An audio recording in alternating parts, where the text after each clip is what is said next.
도덕적인 완결성을 높이기 위해서 아주 윤리적으로 살려고 노력합니다. 그러나 그것은 이룰 수 없는 일입니다. 사람이 하나님같이 될 수는 없는 것입니다. 그래서 그런 시도들은 하는 사람들은 두 가지의 결론에 이르게 됩니다. 첫 번째는 가식적인 사람이 되는 것입니다. 자기는 부족함이 없는 것처럼, 자기는 실수하지 않는 것처럼 남 앞에서 속이면서 사는 인생이 되어져 가는 것입니다. 자기에게는 많은 문제들이 있음에도 불구하고 아무 문제도 없는 것처럼 얼굴을 환하게 미소를 지으면서 살아가는 사람들이 그런 형태의 사람들입니다. 또 한 형태의 사람들은 자기가 아무리 노력을 해도 완벽하게 살 수 없다는 것을 깨닫고 그것을 포기하고 내려놓는 것입니다. 정직하게 자신의 한계를 인정하고 더 이상 하나님이 되려는 노력을 멈추고 오히려 하나님의 힘을 힘입으려고 나아가는 것입니다.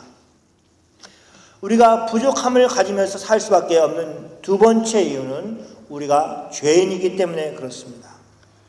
그냥 피조물만으로도 우리는 한계를 가지고 살 것인데 하물며 우리는 죄인이기 때문에 더욱더 한계를 가지고 살 수밖에 없습니다. 사실 이것은 눈물 나는 사연입니다. 왜 아담은 하나님 앞에서 죄를 범하였을까요?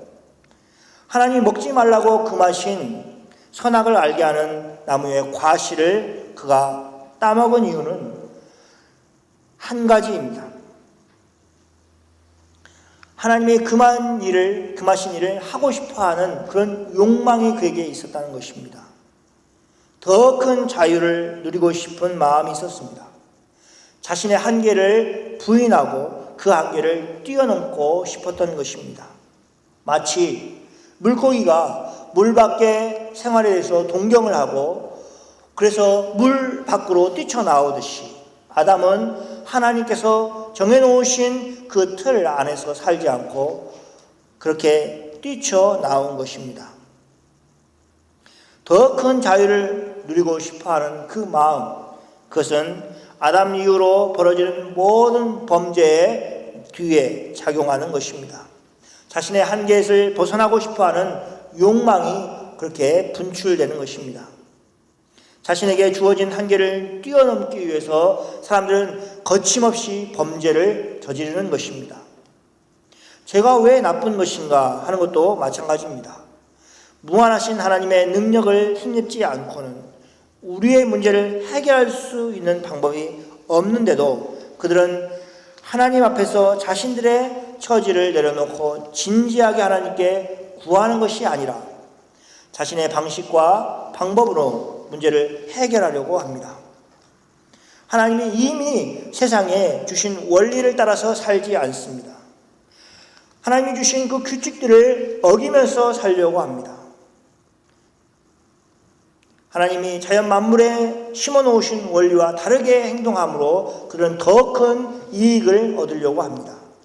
무엇보다도 하나님이 친히 말씀하신 것을 금하면서까지 서슴없이 어기면서 그들은 큰 것을 얻으려고 노력을 합니다. 그것이 죄의 심각성입니다.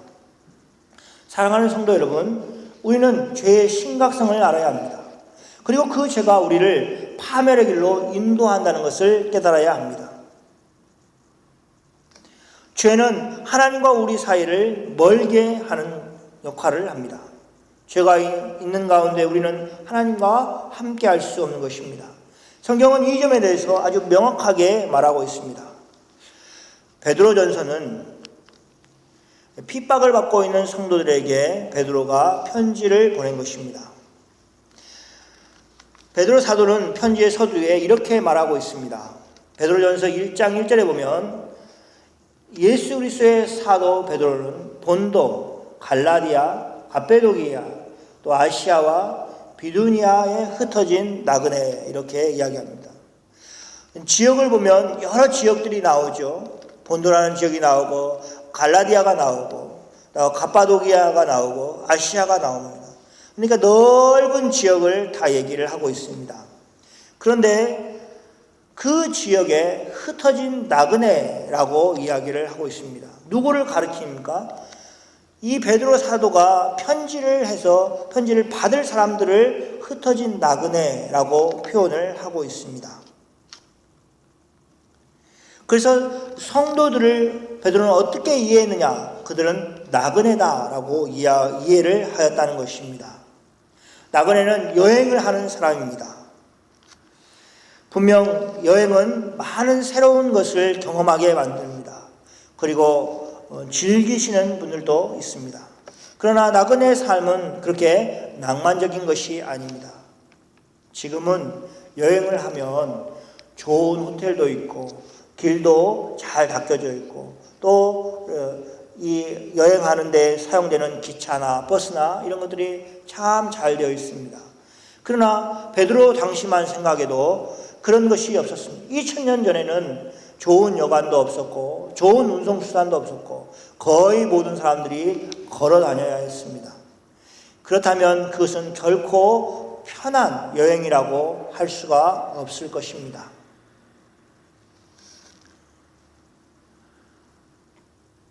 이것이 바로 신약 성도가 가지고 있는 상황입니다.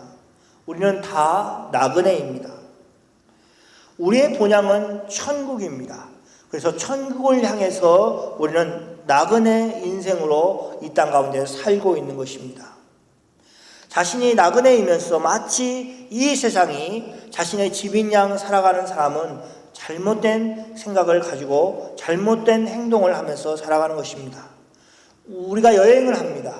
그 여행이 짧은 여행일 수도 있고 긴 여행일 수도 있지만 자신의 집이 아니라면 우리는 마음대로 그 집을 고친다든지 자기의 집처럼 꾸미면서 살 수가 없습니다. 왜냐하면 그 집은 우리의 집이 아니기 때문에 그렇습니다. 정말 우리의 집은 어디에 있느냐? 우리의 집은 천국에 있다고 주님은 우리에게 말씀을 하고 계십니다. 그런 것처럼 우리는 이 땅에 살고 있는 동안 잠시 하나님이 우리에게 허락하신 그런 곳에서 머물러 있는 것이지 영원히 이 땅 가운데 머물러 있는 것이 아니고 마침내는 천국으로 우리를 데려가실 것이다 라는 것을 믿으시기를 바랍니다.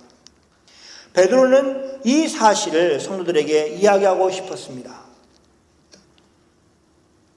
그들이 처한 상황이 너무 절박한 상황이었기 때문에 그렇습니다.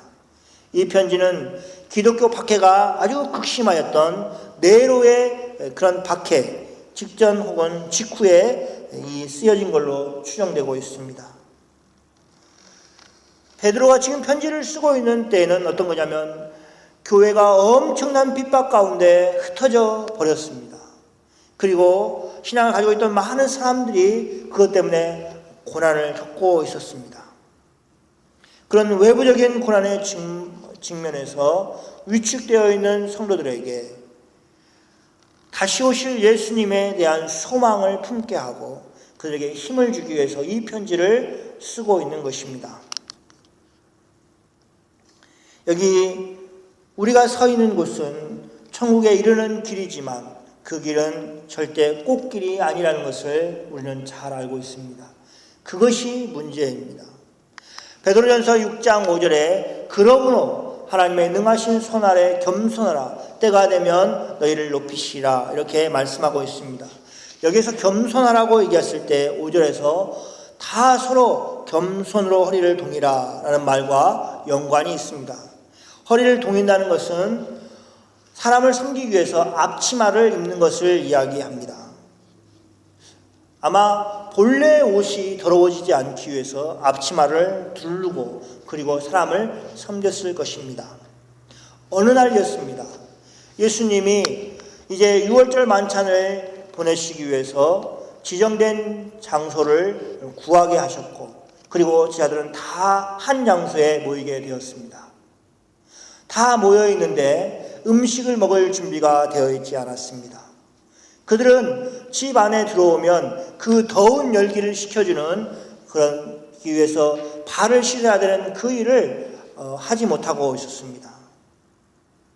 미리 준비된 물과 또 준비된 사람이 그 일을 해줘야 되는데 그러지 못하였습니다.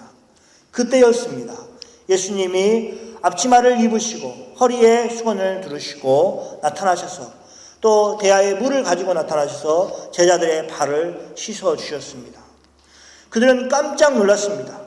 자신들이 섬겨야 될 그 예수님이 오히려 자신들을 섬기기 위해서 하인들이 하는 것처럼 대야에 물을 가져다가 자신들의 발을 직접 씻어주는 예수님의 모습을 보면서 놀랬던 것입니다. 예수님은 그들을 향해서 내가 너희를 섬기는 것처럼 너희도 섬기라고 말씀하셨습니다. 그래서 고난받는 교회는 어떤 모습이어야 되는 것인가? 예수님이 마지막에 부탁한 것처럼 서로 섬기면서 살아야 될 공동체입니다. 섬김은 겸손하지 않으면 이루어질 수가 없습니다. 겸손의 반대인 교만한 마음을 가지고는 공동체가 정말로 한 마음으로 서 있을 수가 없는 것입니다. 묵묵히 서로를 섬길 때만 어려운 시기를 이기고 나아갈 수 있는 것입니다. 말을 많이 하는 것보다 행동으로 모습으로 섬겨졌을 때 그 공동체가 살아날 수 있는 것입니다. 그런 삶은 언제까지 살아야 되는가? 마지막 때까지. 여기 보면 때가 되면 너희를 높이시라 하신 그때까지 해야 됩니다. 어쩌면 우리는 그때를 우리가 죽기 전에 맛볼 수도 있습니다. 그러나 여기 지금 베드로가 얘기하고 싶어하는 이 때가 되면이라고 얘기하는 말은 예수님이 재림하실 때를 두고 얘기하는 것입니다. 다른 말로 하면 우리가 정말로 하나님 앞에서 겸손하게 이 세상에서 살면 우리가 예수님을 다시 보았을 때 예수님이 우리가 흘린 눈물을 닦아주시고 기쁘게 만들어 주실 것이라는 그 말씀을 지금 베드로는 하고 있습니다. 너희가 이 땅 가운데서 네로의 그 핍박 가운데 큰 어려움 가운데 놓여 있지만 때가 되면 하나님께서 너희를 높이실 것이다. 이렇게 말씀하고 있는 것입니다. 그 길을 걸어가기 위해서 우리가 반드시 해야 될 것이 있는데 그것은 무엇이냐면 우리의 염려를 다 주께 맡겨버리는 것입니다. 맡겨버린다 라고 하는 그 단어의 어원은 이런 것입니다.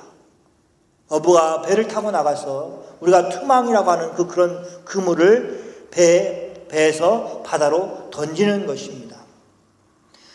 어부가 그물을 던질 때 어정쩡하게 그물을 던지는 것이 아니라 온전히 바다에 그물을 버리듯이 던져야만 그 안에 고기를 잡아낼 수 있는 것입니다. 그래서 그 그물을 던질 때 한편은 덜 던질까 이런 주저한 마음 가운데 던지는 게 아니라 마치 바다에 버려서 다시는 찾지 않을 것처럼 버리는 것, 이것을 맡겨버리라라는 단어의 그 원래의 뜻이었습니다. 완전히 자기 손에서 그물을 바닷속에 넣었을 때 그때야만이 고기를 잡을 수 있는 것입니다. 손에 움켜쥐고 있는 그물은 어떤 고기도 한 마리도 잡을 수 없는 것입니다. 그래서 지금 이렇게 얘기하는 것이죠.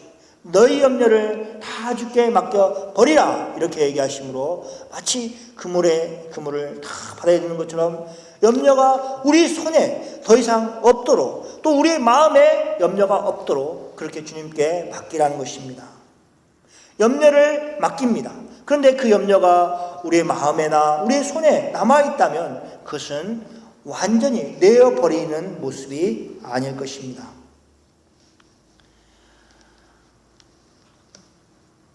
특별히 베드로전서의 독자들은 지금 극심한 핍박 속에 놓여 있습니다. 그들은 예수를 믿는 것으로 인해서 직장을 잃기도 하고 감옥에 가기도 하고 심지어는 죽음을 당하였습니다. 그들에게 두려움이 생겼습니다. 예수를 믿으면서 엄청난 대가를 치러야 했습니다. 처음 예수님을 믿음으로 인해서 기뻐하였던 그들이 이제는 어려움 가운데 놓인 것입니다. 그러면서 진짜 믿음을 가지고 있는 사람들이 드러나게 되었습니다. 핍박 중에서도 예수님을 붙들고 있는 것이 진짜 믿음이었습니다. 그러나 진짜 믿음만 가지고 있는 사람들만 붙들 수는 없는 것 아닙니까? 사도 베드로는 믿음이 약하여서 흔들리고 있는 사람들에게 지금 편지를 하고 있습니다. 그들을 비난하거나 비판하는 것이 아니라 너희의 믿음을 잘 추스려서 천국을 향해서 걸어가는 그 걸음 한 걸음 한 걸음을 잘 딛고 마침내는 천국에 가자 이렇게 이야기를 하고 있는 것입니다. 성도가 천국을 향해 가는 인생길에는 그래서 결코 잊지 말아야 될 것이 있는데 그것은 예수님이 우리를 권고하신다라는 사실입니다. 권고라는 말이 익숙하지 않죠. 그래서 개역 개정에서는 예수님이 우리를 돌보신다라는 말로 번역해 놓았습니다. 돌보신다라고 하면 이런 느낌이 있죠. 엄마가 갓난아이를 24시간 눈을 떼지 않고 지켜보고 먹을 것을 주고 또 잠을 재우고 하는 그 모습을 연상토록 하고 있습니다. 우리가 주님께 모든 염려를 맡길 수 있는 것은 주님이 우리를 돌보시기 때문이라고 베드로는 말하고 있습니다. 여러분 이 말씀을 믿으십니까? 예수님이 우리를 돌보고 계십니다. 이 염려를 주께 맡기지 않으면 어떤 일이 일어납니까? 베드로는 그 일에 대해서 이렇게 이야기하고 있습니다. 베드로는 성도들에게 근신하라 깨어라 이렇게 말하면서 이런 이야기를 합니다. 마귀가 우는 사자같이 두루 다니며 삼킬 자를 찾나니, 이 말은 염려를 다 주께 맡겨버리지 못한 사람들과 연관시켜서 생각할 수 있습니다. 만약 어떤 그리스도인이 염려를 주님께 맡겨버리지 않았다면 그것을 가지고 마귀는 공격을 할 것입니다. 그렇습니다. 염려가 있는 사람에게는 마귀가 자꾸 있는 믿음마저도 없도록 만들 것입니다. 베드로전서의 상황에서 얘기한다면 이렇습니다. 성도들은 기독교를 핍박하는 것으로 인해서 불안하고 염려되는 그런 마음들을 다 가지고 있었습니다. 그런데 그 마음을 떨쳐버리지 못하고 주님께 다 맡기지 못하면 점점 자꾸 염려가 커지고 걱정이 커지고 불안감이 커져서 있던 믿음이 약해지고 그래서 마침내는 예수님을 부인하고 그리고 교회를 떠나게 될 것이다 라는 것을 이야기하고 있습니다. 그것이 바로 마귀가 노리는 최종 목적인 것입니다. 마귀의 이런 공격은 이겨낼 수 있는 것은 염려를 다 주께 맡기는 것밖에 없습니다. 염려를 주께 다 맡겨야만 믿음이 굳건해지기 때문에 그렇습니다. 염려를 다 주께 맡겨버린 사람들이 많았습니다. 그래서 베드로 사도는 이렇게 얘기합니다. 이는 세상에 있는 너희 형제들도 동일한 고난을 당할 줄 알미라. 많은 믿음의 형제들이 동일한 고난을 당하고 있지만 그들의 염려를 다 주님께 맡김으로 그들은 그 고난을 넉넉히 이겨나가고 살고 있었던 것입니다. 어떤 사람에게만 문제가 있다든지 어려움이 있는 것이 아니라 믿는 모든 형제들이 갖고 있는 문제이고 어려움이라 라고 얘기했을 때 그 어려움은 작게 느껴지게 되는 것입니다. 예수님을 믿고 천국에 가는 것은 참으로 좋은 일입니다. 그러나 그것을 싫어하는 마귀가 있습니다. 마귀는 하나님이 하신 일을 회방 놓으려고 하고 있고 거짓말로 사람들을 속여서 하나님을 믿지 못하게 하고 있는 것입니다. 그래서 결국 천국에 들어가지 못하게 하는 것입니다. 그래서 어떤 방법을 사용합니까? 그들은 자꾸 성도들을 움켜들게 만듭니다. 아무것도 하지 못하게 만듭니다. 염려함으로 어떤 일도 진행하지 못하게 만듭니다. 지금의 어려움이 나만의 어려움이 아니라 사실은 예수를 믿는 모든 형제들이 가지고 있는 어려움이라고 생각했을 때 우리는 두 가지가 생기는데, 하나는 내 일이 작게 느껴지고 두 번째는 그런 사람들과 강한 연대감을 가질 수 있는 것입니다. 믿음으로 나도 이겨낼 수 있겠구나 하는 그런 마음이 생기는 것입니다. 지금 베드로의 편지를 받고 있는 사람들은 각 지역에 흩어져 있는 예수 믿는 사람들이었습니다. 자신들은 많은 불신자들 속에서 예수님을 겨우겨우 믿고 살아가고 있습니다. 그들이 당하고 있는 어려움은 불신자들이 알 수 없고 이해할 수 없는 어려움이었습니다. 그러나 비록 흩어져 있지만 성도는 한 하나님을 섬기고 있고 한 예수님을 섬기고 있고 한 성령과 함께 있는 것입니다. 그래서 성도가 교제하는 것이 참 유익입니다. 요즘에는 인터넷이 발달해서 유튜브들이나 이런 것들을 보면 많은 사람들의 간증을 들을 수 있습니다.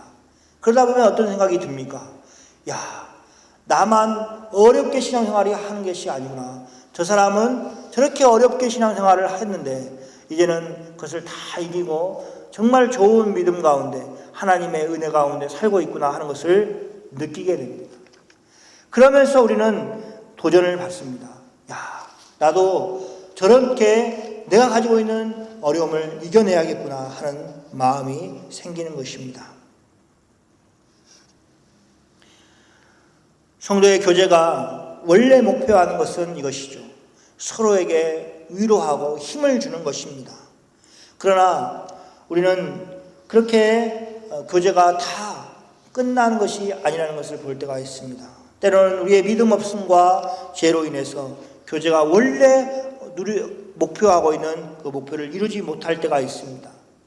그러나 우리가 정말로 정신을 차리고 성도 간의 교제 가운데 우리가 누려야 될 것은 우리의 믿음을 더욱 키우는 길이다라는 것을 붙든다면 그 어떤 모임에서든지 우리는 더 큰 위로와 더 큰 믿음을 가지며 나아갈 수 있을 것입니다.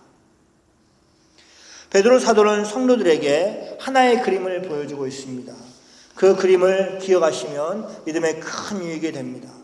하나님께서 우리에게 자신의 영원한 영광에 들어가게 하실 것이라 말씀하십니다. 그리고 그 하나님께서 우리에게 잠깐 고난을 받게 하실 것이다 얘기하고 있습니다. 영광은 영원하고 고난은 잠깐이다 라는 대조를 보여주고 있습니다. 하나님이 우리에게 허락하신 천국은 영원한 천국입니다. 그래서 우리가 이 땅 가운데에서 오랫동안 고난을 당하며 살아도 영원한 천국의 영광과 비교했을 때 그것은 잠깐일 수밖에 없는 것입니다. 그래서 우리는 항상 고개를 들어서 하늘을 바라보고 삶을 살아야 됩니다. 그래야만 우리가 겪고 있는 그 어려움이 작게 보이고 우리가 지금 겪고 있는 어려움이 전부가 아니라 결국에는 영원한 영광 가운데 우리를 불러주실 그 하나님이 계신다는 것을 믿을 수 있기 때문에 그렇습니다. 이렇게 잠깐 당하는 고난 속에서도 이유 없이 하나님 우리에게 그것을 주시는 것이 아니라고 베드로 사도는 말하고 있습니다. 하나님은 우리가 잠깐 당하는 고난을 통해서 이것을 얻기를 원하십니다. 첫째는 우리를 온전케 하시려고 하십니다. 고난을 통해서 우리의 부족한 것들을 깨닫고 우리가 그 부족한 것들을 메워나가기를 원하시는 것입니다. 두 번째는 굳게 하십니다. 연약한 또 흔들리는 믿음이 아니라 정말 굳건한 믿음을 가지도록 만들어 주십니다. 세 번째는 강하게 만드십니다.